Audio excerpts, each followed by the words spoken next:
ഈ മരിച്ചവർക്ക് വെക്കുന്നതിൻ്റെ പിന്നിലൊരു കാര്യം എന്ന് പറഞ്ഞാൽ നമ്മൾ അവരെ ഓർക്കുക എന്നുള്ള സങ്കല്പത്തിലാണ് നമ്മളിത് വെക്കുന്നത്. മരിച്ചവരോടുള്ള നമ്മുടെ അമിതമായിട്ടുള്ള അവരോടുള്ള താല്പര്യം നിലനിർത്താനും എപ്പോഴും കാണുക എന്നുള്ള ലക്ഷ്യത്തോടു കൂടിയാണ്. ചില വീടുകളിൽ നമ്മൾ കാണുന്നതെന്ന് പറഞ്ഞാൽ ഈ മരിച്ചു കിടക്കുന്ന ചിത്രം തന്നെ ഫ്രെയിം ചെയ്ത് വെച്ചിരിക്കുന്നത് കാണാം.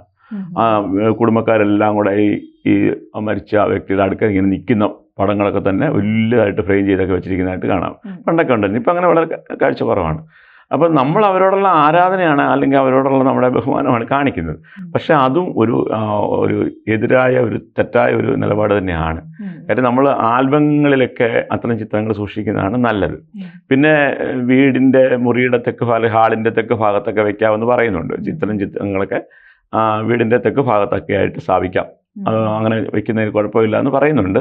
എങ്കിൽ പോലും അത്തരം ചിത്രങ്ങളും വെക്കുന്നത് അത്ര യുക്തിപരമായിട്ട് പറയുമ്പോൾ അത് ശരിയല്ല. കാര്യം നമ്മൾ അവരെ ആരാധിക്കുന്നത് മനസ്സാലാണ്. പിതൃവിന് നമ്മളെ അവരെക്കുറിച്ച് ഓർക്കുന്നതാണ് ഇഷ്ടം. അല്ല, പലപ്പോഴും അതൊരു സ്മരണ എന്നുള്ള രീതിയിലാണ് അത് സൂക്ഷിക്കാറുള്ളത്. പക്ഷെ അതിനകത്ത് വീട്ടിനുള്ളിൽ വെക്കുമ്പോൾ നമ്മൾ അത് ഒരു ചെറിയ നെഗറ്റീവ് എനർജി ഉണ്ട്. കാര്യം ആ പിതൃ സാന്നിധ്യം നമുക്ക് അവിടെ വെളിവാകും. അപ്പം നമുക്ക് പിതൃ മരണപ്പെട്ടു പോയ ആളാണ്, അല്ലെ മരിച്ച ആളാണല്ലോ പിതൃ എന്ന് പറയുന്നത്. അപ്പോൾ ആ മരിച്ച ആളിൻ്റെ സാന്നിധ്യം ഒരു പരിധി വരെ നമ്മളിൽ ചില വ്യതിയാനങ്ങൾ ഉണ്ടാക്കാം, ആ കുടുംബത്തിലുള്ളവർക്കും ഒക്കെ. അപ്പോൾ അതിൻ്റെ നമ്മൾ പറയത്തില്ലേ, ചില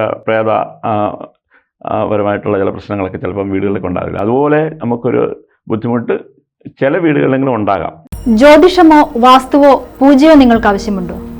താഴെ കാണുന്ന നമ്പറിൽ വാട്സപ്പ് ചെയ്യൂ. നിങ്ങൾ ചെയ്യേണ്ടത് ഇത്രമാത്രം: താഴെ കാണുന്ന നമ്പർ നിങ്ങളുടെ മൊബൈലിൽ സേവ് ചെയ്യൂ. അതിനുശേഷം ഞങ്ങളുടെ നമ്പറിലേക്ക് വാട്സപ്പിലേക്ക് ഹായ് അയക്കൂ. ജ്യോതിഷ സംബന്ധമായ എല്ലാ ആവശ്യങ്ങൾക്കും ABC മലയാളം നിങ്ങളോടൊപ്പമുണ്ട്. സമ്പൂർണ്ണ ജാതകം, സാധാരണ ജാതകമല്ല, സമ്പൂർണ്ണ ജാതകം. 75 പേജുകളടങ്ങിയ സമ്പൂർണ്ണ ജാതകം 250 രൂപയ്ക്ക് നിങ്ങളുടെ കൈകളിലേക്ക്. അതിനായി നിങ്ങൾ ചെയ്യേണ്ടത് ഇത്രമാത്രം: താഴെ കാണുന്ന നമ്പറിൽ ബന്ധപ്പെടുക. ജ്യോതിഷവുമായി ബന്ധപ്പെട്ട എല്ലാ വിശേഷങ്ങളും നിങ്ങളിലേക്കെത്താൻ ABC ജ്യോതിഷം സബ്സ്ക്രൈബ് ചെയ്യുക.